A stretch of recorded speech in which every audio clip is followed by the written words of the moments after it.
Welcome back to another deep dive. Yeah. And if you are listening to this right now, I know exactly who you are. You are the learner.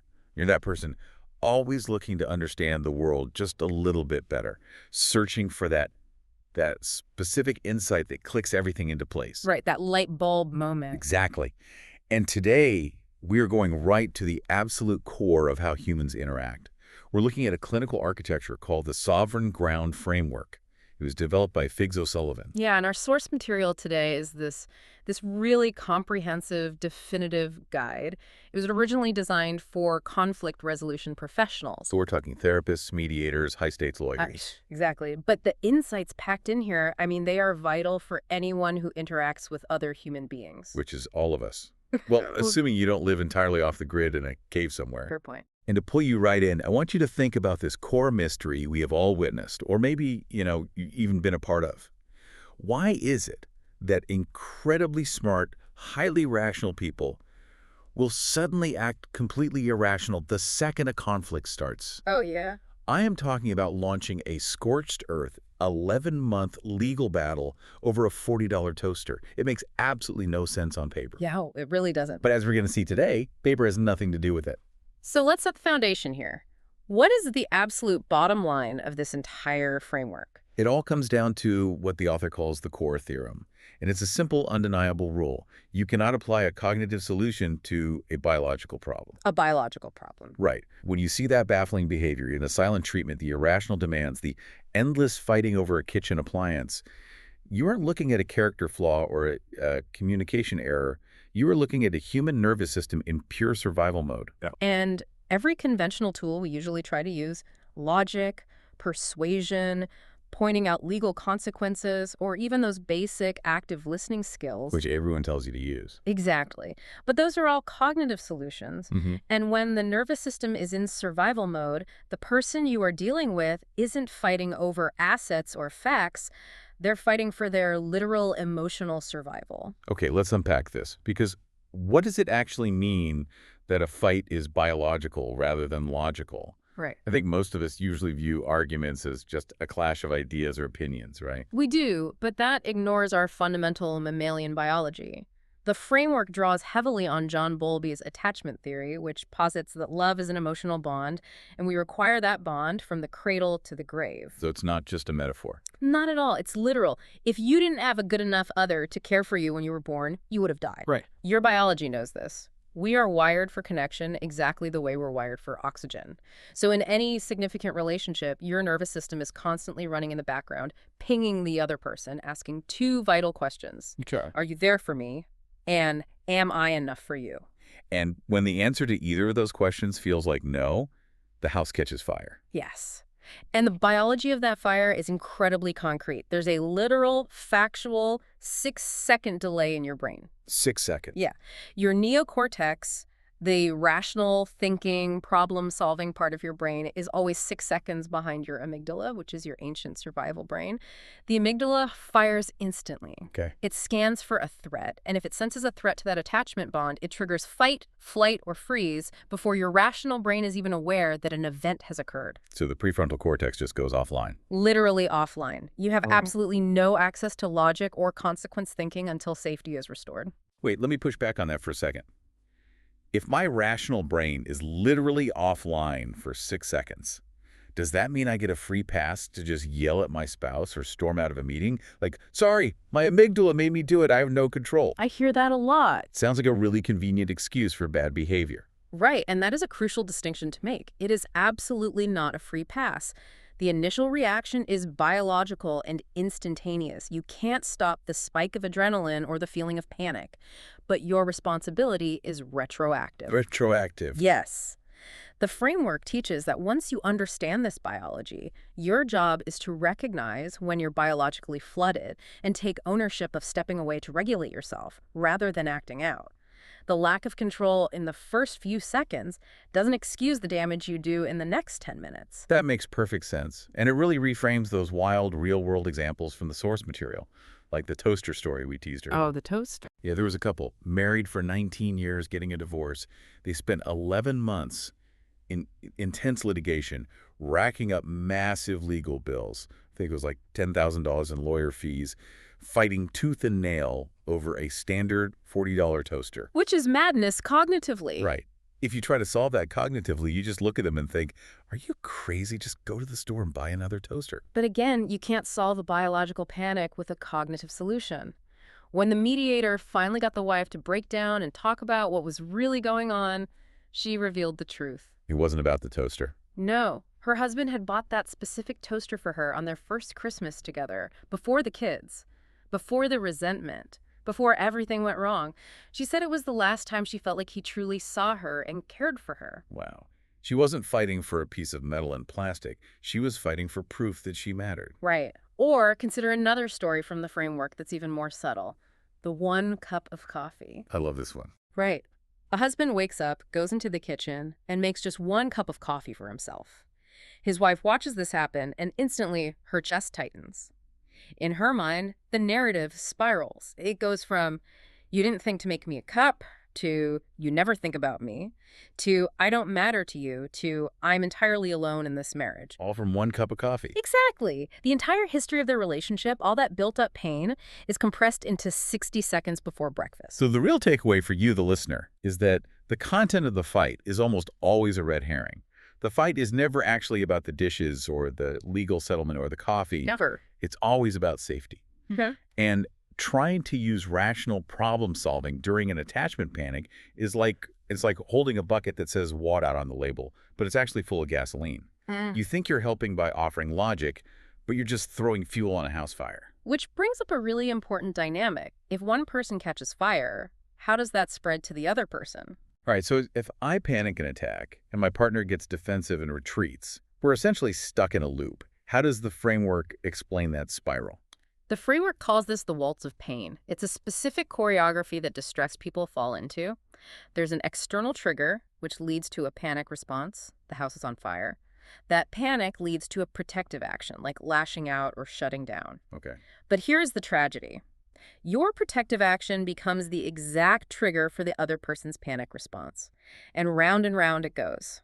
The crucial realization for anyone trying to navigate conflict is that the other person is not the enemy. The cycle is the enemy. Yes, the cycle is the enemy. So when someone gets pushed into that panic state, what does it actually look like? Do we all react the same way? What's fascinating here is that while everyone is unique, human nervous systems generally fall into predictable patterns when stressed. The source references Dan Siegel's concept of the window of tolerance. Imagine a scale from 0 to 15. Because it's 0 to 15. The middle zone, say 5 to 10, is your window of tolerance. You might be stressed, but you are present. You can listen, think, and collaborate. But when the amygdala fires, people get shoved completely out of this window, and they generally fall into one of 2 distinct conflict profiles. Let's break those down. Who's at the top of the scale? The top of the scale, scoring 10 to 15, is the protester. They are flooded, panicking, operating with extremely high energy. The root biological driver here is a profound fear of abandonment. So they go to the penthouse, they demand connection, they pursue, they criticize, and they blame. They're basically yelling, "Notice me, don't leave me." The specific detail from the text that I love for this profile is the murder board. Oh, yes. The protester basically has a mental detectives board with red yarn connecting every single piece of evidence of how they've been wronged over the last decade. They won't drop a fight because, to their nervous system, stopping feels like accepting abandonment. Exactly. And then you have the exact opposite response, which drops down to the 0 to 5 range on the scale. The withdrawer.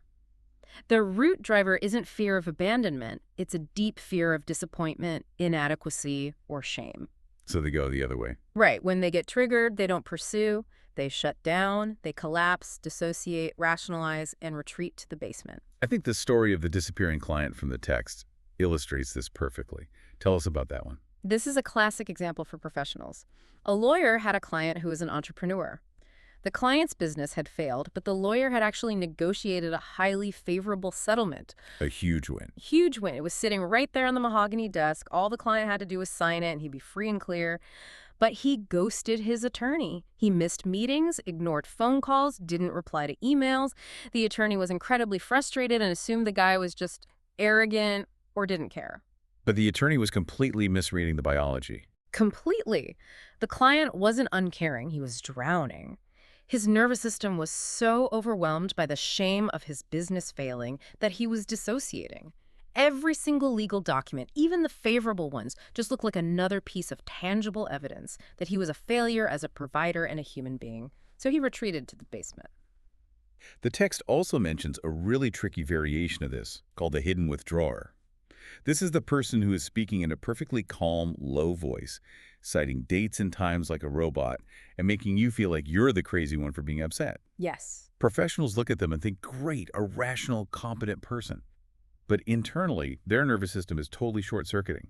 They're deeply dysregulated, but they're dysregulated in a language that society mistakenly recognizes as competence. It's an incredible camouflage. They seem fine, but they're completely emotionally unavailable and cut off from connection. Okay, here's where it gets really interesting.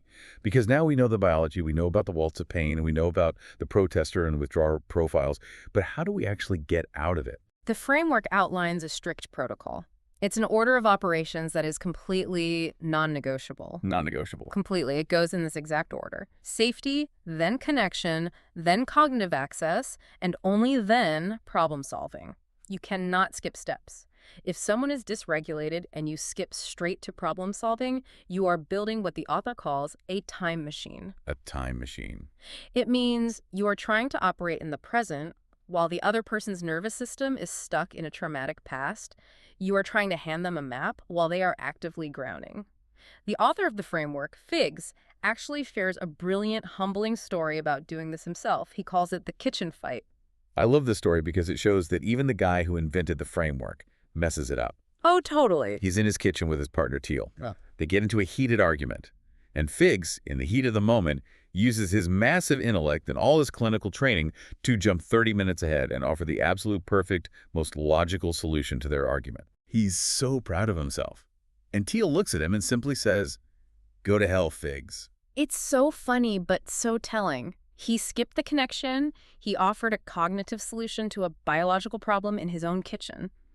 His perfect logic just felt to her like he was trying to manage her and get her to stop being annoying rather than actually connecting with her pain. So for you listening, how do you avoid the time machine trap? The source gives us some incredibly actionable tools. The first is called Stop the Tape. Right. When someone is spiraling into a story of how they were wronged, just listing off all their evidence, you actually have to interrupt them. And people struggle with this because it feels rude. But it's a necessity. You are protecting them from the loop. You intervene gently but firmly. I hear the history, and we will get to it, but I need you to pause. Your body is in survival mode right now, and we can't solve this until we feel safe. And once you stop the tape, you use a tool called the flashlight. And just to be clear, when the framework talks about this, it uses the word somatic, which just means literal, physical, bodily sensations. Right. So usually during a fight, your flashlight is pointed directly at the other person. Yeah. You are focused entirely on what they did wrong. This is the story of other. It's incredibly seductive. You always have evidence to justify it, but it's a total dead end. Complete dead end. Arguing about the narrative just fuels the loop. Instead, you have to turn the flashlight 180 degrees inward to your own somatic experience. You focus on the physical sensation in your body. It's like a Chinese finger trap. If you argue over the content of the fight, you are pulling your fingers apart. The trap just tightens the bind. The harder you pull, the more stuck you get. So what's the way out? The only way out of a Chinese finger trap is to stop pulling and soften. You push your fingers together. In a relationship, that means turning toward mutual co-regulation instead of winning the argument. To do that effectively, the text recommends something called the RAVE method, developed by Rebecca Jorgensen. It stands for Reflect, Accept, Validate, Explore. I think we need to actually walk through this so the listener can hear what it sounds like in practice. Put me in the hot seat. Let's role play this. All right, let's do it. Give me a classic dysregulated argument. You be the distressed partner. Okay, here we go. You ready? Ready? You always prioritize your work over me. You came home late again. You didn't even text. We never do anything together anymore. I'm just the house manager to you. Okay, pause. If I try to solve that cognitively, I'd say, I told you I had a big presentation, and we went out to dinner literally last Thursday, which just throws gas on the fire. Right. So instead, I use RVE. First, R, reflect. I just mirror back the emotion without getting defensive. You are feeling totally deprioritized and alone right now. Which honestly, even just hearing you say that, it takes a little bit of the heat out of it. Exactly. Then A, accept. I accept that this is your current reality, even Right. if I disagree with the facts. I can see that right now you are feeling like you are just managing the house and not acting as my partner. Okay, then V-validate. How do you validate it without admitting you're a terrible person? You validate the sense of it based on their experience. It makes total sense to me that you feel that way. When I don't text and I walk in late, from your perspective, it feels like I don't care. Wow. Yeah, if someone said that to me, my defensive armor would just drop. And finally, E, explore. What would help you feel connected to me right now? The beauty of this method is that if you genuinely practice it, it only takes about 90 seconds. You do rave before you try to solve the schedule or the texting issue, and you can actually reset a nervous system. Okay, but let me ask the natural next question. Yeah. What if I stop the tape, I point the flashlight inward, I do the rave method, and my partner or my client just keeps attacking me? How do I keep the relationship intact while still defending my own boundaries? If we connect this to the bigger picture, it leads to a powerful visualization called the third chair technique. It's the concept of the sovereignness. In any real relationship, there aren't just two entities, there are three: me, you, and us. The US is a living organism with its own boundaries and needs. Imagine an actual empty wooden chair sitting in the room between you, representing the relationship. So when you are in a conflict and they attack you, you might feel the urge to attack back and destroy their argument. You might successfully defend yourself. You might even win the debate. But in doing so, how does that move affect the chair? If you take an axe to the chair just to hurt them, you ultimately lose because you've destroyed the US. This highlights something the framework calls the professional trap. And it is so counterintuitive. When professionals like therapists or lawyers or even just well-meaning friends listen to a distressed person's story, they naturally want to be supportive. They validate the person, advocate for them, and build a righteous case based on all the terrible things the other partner did. But by doing this, they are accidentally ruining things. They're reinforcing what the framework calls the defended self. They are strengthening the armor that actually prevents a resolution. Righteousness is the currency of litigation, but being right, pursued to its logical bitter end, destroys the exact thing the client actually needs, which is the third chair. It's a profound blind spot. You cannot build a sovereign us from a place of righteousness. And to avoid falling into this trap or getting swept up in someone else's biological panic, there is a crucial rule for the listener, the 75-25 somatic boundary. Explain how that works in practice. Even when you are in a tense conversation, you must keep 75% of your awareness on your own physical body, feeling your feet on the floor, noticing if your breathing is shallow. Your body is your barometer. So you don't lose yourself. Right. If you leave your own experience to chase theirs, if you give 100% of your attention to analyzing their words and their anger, you lose your only instrument for knowing what is actually happening in the room. You have to stay anchored in yourself to remain sovereign. So what does this all mean for us day to day? How do we rebuild trust once the fire is out and we are staying in our own bodies? The framework distinguishes between two types of relational currency. The bad kind is called fiat love, and the good kind is proof of work. Yeah, this is a great analogy. Now, for those of you listening who aren't economics or crypto nerds, fiat currency is money that only has value because a government decrees it does, not because it's backed by gold or physical labor. It's just paper. Right. So fiat love is saying, I love you, or offering an apology without actually changing your behavior. It is printing fake relational currency. The author calls that the artificial cherry on a cake that does not exist. Because true love, biologically speaking, requires proof of work. To use another crypto metaphor, in a blockchain, you have to expend massive amounts of computing power, real energy, to verify a transaction. You cannot cheat thermodynamics. You can't. In a relationship, you have to expend actual caloric energy to create value. And the energy expenditure in a relationship is your attention. There's a real measurable caloric cost to paying deep attention to someone when you are tired or triggered or when you just want to check your phone. Letting go of your ego, dropping your righteousness, and crossing the bridge into someone else's reality burns calories. The human nervous system acts as a distributed ledger. It records every trauma, every betrayal, every eye roll, and every moment of genuine safety. And because it's a proof of work protocol, it only settles the transaction and builds trust when the safety is demonstrably real. Yes. Which brings up one of the most fascinating stories in the source material, the AI divorce letter. This is such a modern dilemma. It really is. A client came into the professional's office with a letter she had generated using an AI chatbot. She used it to explain exactly why her husband wanted a divorce. He was coherent, it was thoughtful, the grammar was flawless, and it mapped out her entire defense perfectly. This raises an important question about the tools we're increasingly relying on to navigate our lives. When the expert analyzed that AI letter, they realized it was entirely shaped by the woman's defended self. AI is just a mirror. Just a mirror. It took her defense mechanisms, her fear, and her righteousness, and simply gave them better syntax. It didn't reflect the complexity of the actual system between her and her husband. It didn't reflect his pain or his experience at all. Because the AI couldn't hold the frame. They couldn't see the third chair. And crucially, the AI didn't love her enough to challenge her.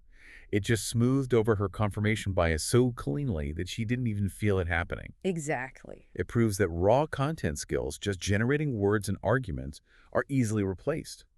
But the relational, biological understanding of a human being, the caloric proof of work required to truly connect, is entirely irreplaceable. AI cannot burn calories for you. It cannot offer proof of work to another human nervous system. That is such a powerful realization.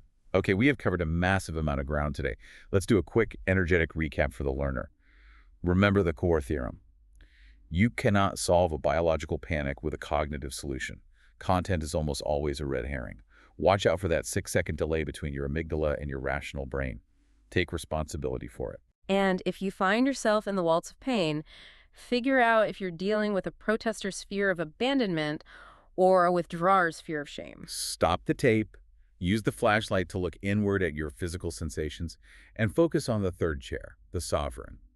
Ultimately, this framework is about shifting your role from a gladiator who just wants to win fights to an architect who builds structures where fights are unnecessary. And for you listening, your practical application this week is to try that 75-25 somatic boundary. The next time you're in a tense meeting or your partner says something that spikes your heart rate, keep 75% of your awareness on your own body. Feel your feet on the ground. Notice when you get triggered. Because true sovereignty isn't about never getting triggered. That's biologically impossible. Right. Sovereignty is retroactive. It is about how quickly you can recognize that you are gone and how quickly you can come back home to stable ground. Beautifully said. Now, I want to leave you, the learner, with one final provocative thought to mull over. We just talked about how our nervous systems are essentially biological ledgers, constantly tracking safety and demanding caloric proof of work. If that is true, what happens to our collective biological debt when we spend so much of our daily lives interacting with automated systems, algorithmic feeds, and AI chatbots? These systems are completely devoid of empathy and can never, ever offer true proof of work. Could that hidden, accumulated biological debt, that constant starvation for real connection, could that be the underlying reason modern society feels so incredibly burned out? Think about it. Until next time, keep diving deep.